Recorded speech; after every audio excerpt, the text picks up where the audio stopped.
I notice how you separate yourself from the nigga shit or the ignorant literature. You chose not to start from that platform. You kind of jumped the gate, so to speak. You know what I mean? Yeah, well, I mean, I knew what the influence. I was around since the beginning of hip hop. I'm an original b-boy, original breakdancer. I mean, of the original generation of people who started doing that. Right? Born in Harlem, moved to the Bronx when I was about 9 or 10 years old. So I spent a lot of time in the Bronx. I was in Harlem back. My family, we obviously we had a stronghold in Harlem. And I'm from real Harlem, the teens. That's real Harlem. You know what I mean? From 110th Street to about 121st, 25th, that's Harlem. Manhattan Avenue over to Lenox Avenue, that's Harlem. And everything that is of Harlem and everything that came out of Harlem, that is where it came from. Everything that is popularized today is based on the styles and behaviors and mannerisms of the people who came out of that particular space in Harlem. Back in the mid '60s on up to the late '70s. You know, so I didn't want to perpetuate the misconception. Like basically, what they were doing in these books is what rappers had been doing since the mid '80s or so, late '80s or so, which is basically as it started. Rappers were first rapping about the people they were seeing around them in their neighborhoods who was living life a certain way, who were running the streets and getting money in the streets, whatever. And they would speak as narrators. You know what I mean? And then late '80s, early '90s, all of a sudden it went from the third person to the first person. All of a sudden now they're the ones that are riding in this car and driving that and getting money here and doing that there. You know what I mean? And of course, their representation of the lifestyle was based strictly on the aesthetic, strictly on the stoop mentality. They were the kids who watched from windows, whose moms and dads were blue collar workers or civil servants, that kind of thing.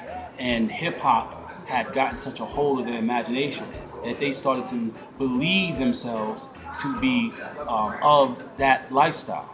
And mommy and daddy trying to create opportunities for them to have a better life, they're preoccupied with the pursuit of that, and they're not paying as close attention to their children as they would like to.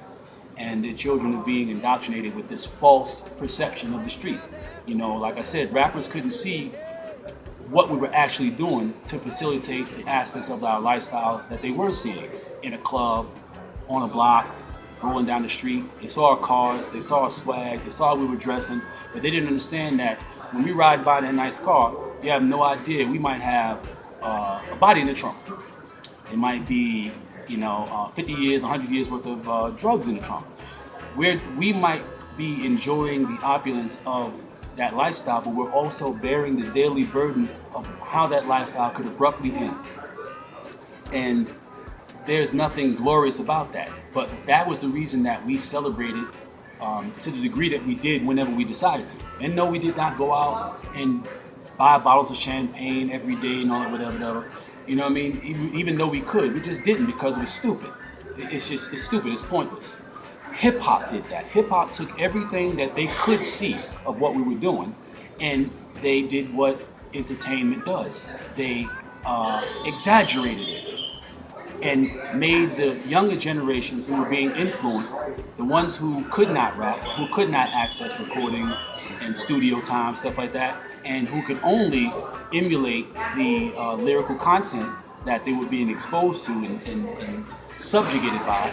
And they took that from the rappers and said, okay, so we got to go out, we got to buy clothes that we can't really afford to project the lifestyle that we're not really living, and buy champagne and alcohol and weed and lean and pills on, and that's what makes us real street niggas and real drug dealers and real hustlers, because rappers told us that. Rappers said that's what it is. Because if you was born in 86, 85, 88, By the time you got to be cognizant of your surroundings, you're like 9, 10 years old, and you've got elders around you who are playing music and not really paying attention to the fact that you're hearing this music and you're hearing this content and you're hearing it out of context.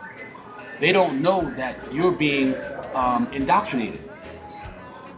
You're being given thoughts that you don't know where they go. You're thinking that this is a reality that's being portrayed and that it would be the coolest thing in the world if you would assimilate with this reality. And that's where all these foolish, self-destructive, backward-ass, self-undermining, so-called hustlers and shit came from. They're nothing more than a bunch of really lost, identityless junkies who keep themselves in a state of inebriation where they aren't really conscious of what they're doing. If you wake up in the morning and you immediately ignite that half a blunt that you put out just before you passed out the night before your feet hit the floor, you've already altered your perception. So, if it's 3 o'clock when you wake up and you high, and then your man come through and he come through with more smoke, and you higher, and by the time you get on the street, it's 8, 9, and niggas is straight to the liquor store, and now you're drunk, and then it's time to go to the club, and y'all go grab some perks, some Xannies, and some lean. Now you're zonked. At what point are you dealing with the reality or analyzing your thought process, thinking about the proficiency of your program?